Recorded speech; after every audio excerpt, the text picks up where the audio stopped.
Bonjour tout le monde. Aujourd'hui, on se retrouve pour recueillir une nouvelle voix. Donc, moi, c'est Nada. L'âme dernière, c'est Love. Et aujourd'hui, je vous présente Nada. Nada, et je la laisse se présenter. Bienvenue à toi, Nada. Merci, bonjour, je m'appelle Nada, comme l'a si bien dit Nada. Je suis étudiante en droit public, sciences politiques. À côté de ça, je suis entrepreneuse, je suis à la tête de la responsabilité administrative d'une société de prestations informatiques et militante qui se bat dans un premier temps pour l'entrepreneuriat, mais aussi pour la voix des femmes. J'ai fondé l'association Nous nous dévoilons, qui a pour but donc de promouvoir le monde de l'entrepreneuriat et le développement culturel/intellectuel. Et dans la vie, je suis humaine, tout simplement. Merci pour cette présentation. Je vais en même temps inviter chaque personne qui regardera ce témoignage, qui l'écoutera, à découvrir qui tu es par les liens que je vais mettre en description aussi. Parfait. Eh bien, Nada, aujourd'hui, j'ai envie de te poser une première question déjà. C'est quoi l'amour pour toi? Alors, moi, l'amour, je le vois sous 4 différentes dimensions. Il y a d'abord l'amour pour soi, l'amour pour l'autre, l'amour pour l'environnement et l'amour pour l'au-delà. Bon, ça dépend un peu du cheminement spirituel de chacun. Je vois vraiment l'amour comme cette première, un peu comme une dimension spirituelle, c'est-à-dire que dans un premier temps, oui, l'amour pour soi est important. Je le vois vraiment comme un sentiment de bien-être profond et pacifique pour soi, qu'il est important d'essayer d'atteindre à un certain moment de nos vies pour assurer une stabilité mentale et physique. L'amour pour l'autre, c'est... Bon, j'aime beaucoup reprendre une citation de Montesquieu sur cet aspect-là. Pardon. Montesquieu disait que Pardon. Alors, je vais reprendre correctement ma citation. La tristesse vient de la solitude du cœur. Pour moi, cette citation prend tout son sens dans cet aspect-là. Pourquoi? Parce qu'en fait, ça prouve explicitement que l'homme, avec un grand H, a besoin de vivre en société, a besoin de l'autre pour vivre. Et que dans sa solitude, il trouvera une tristesse. Donc, voilà.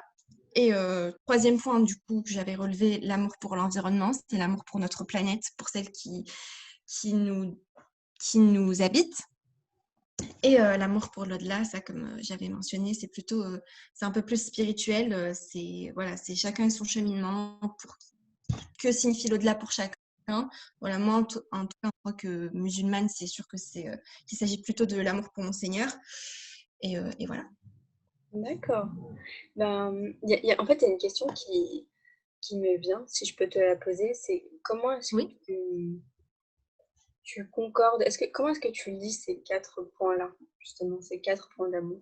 Est-ce qu'ils se rejoignent dans un seul et même amour, ou est-ce que tu les sépares quand je sais pas, quand tu les vis, quand tu les vois?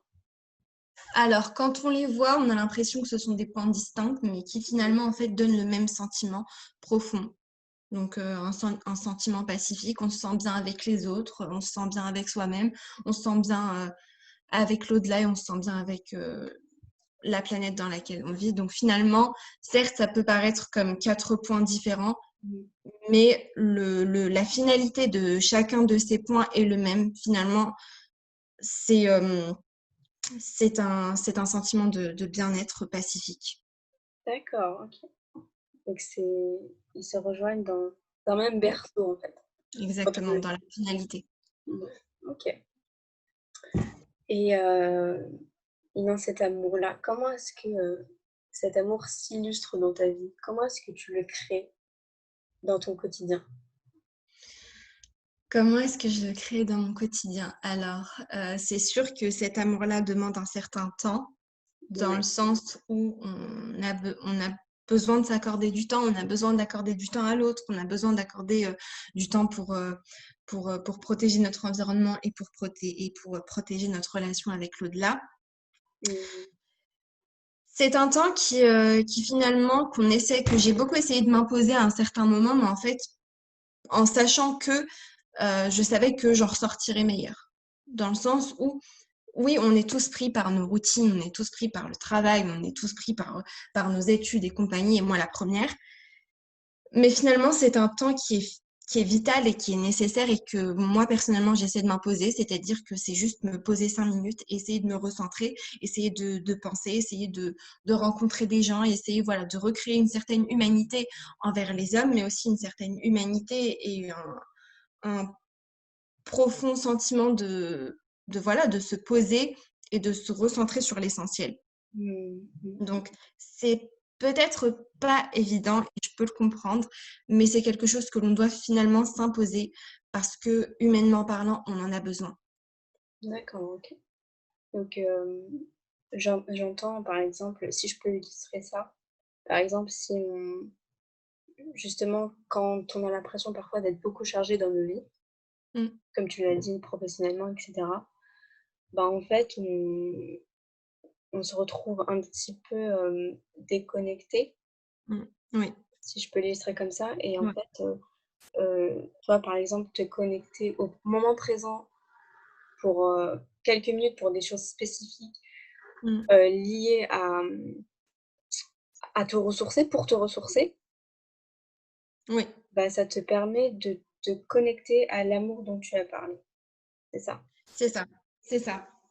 C'est ça, parce que finalement, se reconnecter à l'essentiel, c'est d'un côté se déconnecter de cette routine de travail, de ce train de vie qu'on emprunte et dans lequel on a du mal à s'en sortir.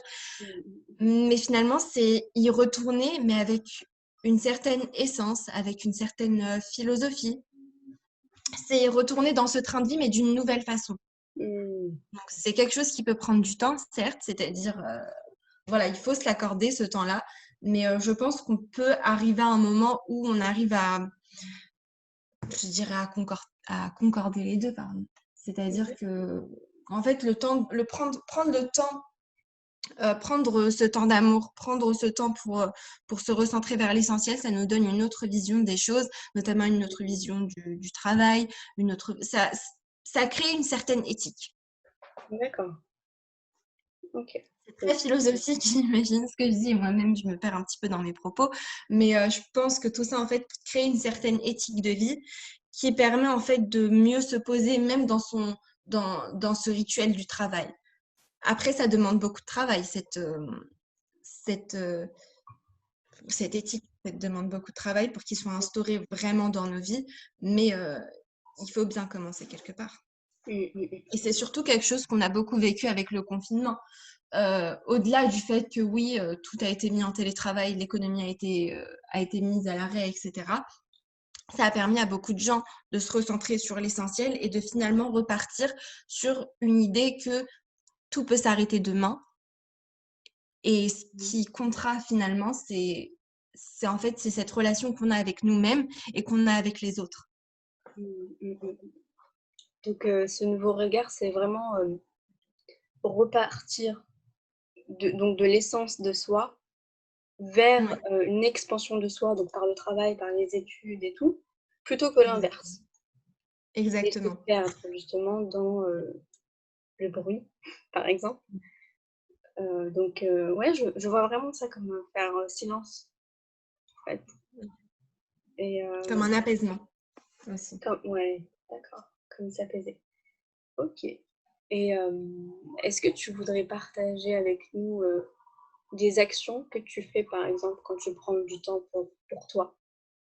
Un Oui, peu, alors, première chose, et ça c'est une chose que je fais énormément quand je me sens vraiment mal, mmh, je partage avec l'autre. Dans le sens où peu importe que ce soit une petite action ou une grosse, rien que pour moi-même, partager, donner quelque chose à l'autre, ça me fait du bien. Et ça me permet en fait de me recentrer sur une certaine humanité. Ensuite, je médite aussi beaucoup. Je fais beaucoup de méditation pour essayer vraiment de me poser et de sentir un, un bien-être interne fort. mmh. Et en tant que musulmane, bah, je prie la nuit. Je prie la nuit et j'essaie vraiment de retrouver un chemin spirituel qui va m'apaiser de façon durable et qui va finalement m'accompagner tout au long du quotidien. D'accord, OK. Donc c'est vraiment les Et 360. bien sûr, je prends le temps. Pardon, je t'ai coupé. Non, vas-y, vas-y, continue. Je prends le temps justement socialement parlant, de me retrouver avec les miens, de prendre des nouvelles aussi, c'est important. Mm. Je pense que tout ça, ça constitue en fait cet amour, avec un grand A. D'accord. Je remarque vraiment qu'il y a autant des temps pour toi, Mm. pour ta spiritualité et aussi ton, ton psychique et tout, et aussi des temps avec les autres, en Oui, fait. alors pendant le confinement, j'ai eu bon, malchance, bon, c'est quelque chose qui arrive, mais j'ai expérimenté ce qu'on appelle la mort. Voilà. J'ai eu affaire à 4 décès, notamment de personnes très proches. Ah, je suis Bon, désolée. Allah yarhamhum, en tout cas, amis, les personnes. amis. Donc, Et n'ayant pas eu la chance ni d'adresser mes derniers adieux, ni même d'aller les voir parce que ça a été en Algérie, ça m'a beaucoup, beaucoup, beaucoup remise sur terre et notamment sur ce que j'avais sur ces relations humaines. Et c'est pour ça que depuis le confinement, qui m'a beaucoup appris sur le plan humain, j'essaie de faire très attention sur cet aspect-là. Et la douleur étant indescriptible, ouais. c'est sûr qu'on est beaucoup plus sensible par rapport à ce genre de choses. C'est l'expérience qui fait ça, Ouais, c'est tant qu'on l'a pas connu, on ne peut pas savoir bien sûr. ce que ça fait exactement, en fait. C'est Ce que sûr. ça engendre ensuite Ouais. dans nos propres vies. Bah, merci de l'avoir partagé. Ah Merci bah, pour ta vulnérabilité. Et, merci à toi. et, euh, et donc, j'aimerais revenir sur le point par rapport à tes relations, c'est-à-dire que tu as un tout autre regard sur les relations et un tout autre, on va dire, est-ce que ça t'a apporté des changements dans tes comportements, dans, dans le temps passé, en fait, c'est ça? Comment? J'ai pas très bien compris la question. Ah, ce que je veux dire, c'est que, en fait, avec cet événement très difficile, Mhm. et en fait, ça t'a permis est-ce que ça t'a permis. Enfin, attends, comment t'expliquer? C'est-à-dire, si j'ai bien compris, concrètement, c'est dans le temps passé avec les autres personnes et dans tes relations qui a changé, dans tes comportements et tout, ou est-ce que qu'est-ce que, en fait, qu'est-ce qui a changé? Qu'est-ce qui a changé Ouais, depuis mes... enfin, dans la co-création de l'amour avec les autres personnes. Voilà. Alors, concrètement, j'ai toujours été ce genre de personne qui cherchait toujours à veiller à ce que les autres aillent bien. Après, c'est vrai que ces différentes expériences m'ont fait qu'en fait intensifier pour moi cette envie de m'assurer en fait que mes proches, mes bien-aimés se portent au mieux et que j'essaie vraiment de prendre des nouvelles un maximum, que j'essaie de les voir quand j'en ai la possibilité. Donc c'est vrai que que j'ai toujours été comme ça dans certains sens, mais ça a encore plus intensifié le fait que il y a des priorités dans la vie finalement et les priorités, c'est les gens qu'on aime, c'est leur santé, c'est notre santé aussi. Qu'elle soit la santé physique et mentale, les deux. Les deux, D'accord. tout aussi important. Voire la santé mentale encore plus, je trouve. Mmh. D'accord, OK. Bah, écoute, merci beaucoup pour ce partage. Heu, Merci.